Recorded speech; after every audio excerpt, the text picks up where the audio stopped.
আসসালামু আলাইকুম।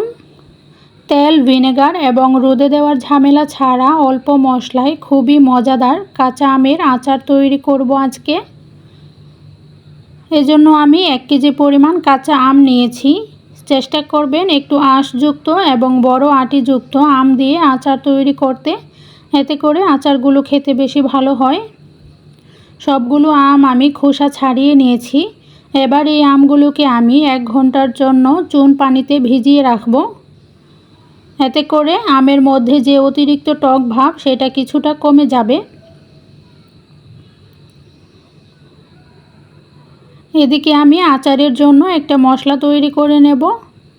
এখানে আমি নিয়েছি 1 চা চামচ পরিমাণ 5 ফোড়ন, 1 চা চামচ নিয়েছি আস্ত জিরা, 1 চা চামচ ধনিয়া এবং 1 চা চামচ মৌরি, সাথে 4টা শুকনা মরিচ নিয়েছি।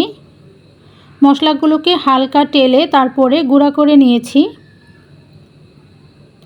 1 ঘন্টা পর চুন পানি থেকে আমগুলো উঠিয়ে তারপরে একটা কিচেন টাওয়াল দিয়ে আমি আম থেকে পানিটা খুব ভালো করে মুছে নিচ্ছি। সবগুলো আম মুছে নেওয়ার পর আমি আমগুলোকে ছোট ছোট স্লাইস করে কেটে নেব। যে পাত্রে আমি আচার তৈরি করব আমগুলোকে আমি ওই পাত্রে ঢেলে নিচ্ছি। 1 কেজি আমের জন্য আমি 1 কাপ পরিমাণ চিনি দিয়েছি আর 1 চা চামচ পরিমাণ লবণ দিয়েছি। চিনিটা আমের সাথে ভালো করে মিশিয়ে 1 ঘন্টা রেখে দেব। 1 ঘন্টা পর চিনিটা গলে গিয়েছে। এবার চুলাটাকে অন করে দেব। চিনির শিরাতে বলক চলে আসলে সামান্য পরিমাণ হলুদ এবং মরিচের গুঁড়া দিয়ে দিচ্ছি, এতে করে আচারের কালারটা সুন্দর আসে।